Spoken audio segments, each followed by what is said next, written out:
It's got the FW arms Primetime installed.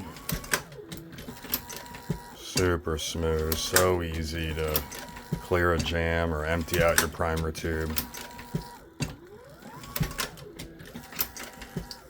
Biggest thing is also it doesn't extend past the primer tube, so you can use a hold down die above the primer station. This is a Mighty Armory. You can also use an FW arms or any other one. With the factory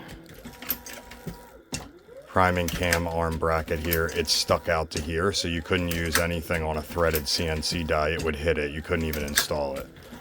And I finally just switched everything over. I got all the stations tuned in with the OnPoint Manufacturing CNC toolhead.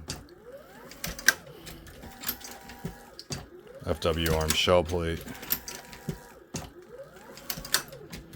Starting to install my Immortobot sensors. I was waiting for these brackets to come. The ones that I got when I bought the press were printed and they were all falling apart and cracked, so they now have these aluminum brackets that just came while I was away. So I'm just installing them now.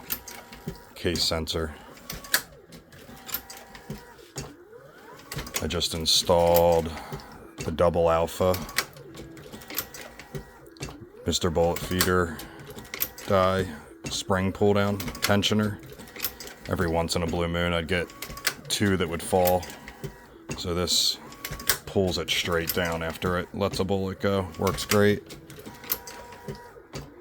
It's the other bracket I was waiting on that just came. Starting to install. This is the bullet and case sensor.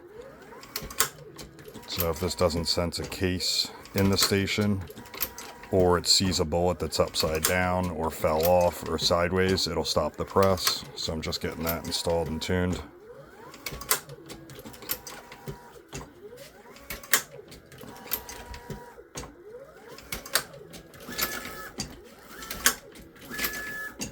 Running nice and smooth.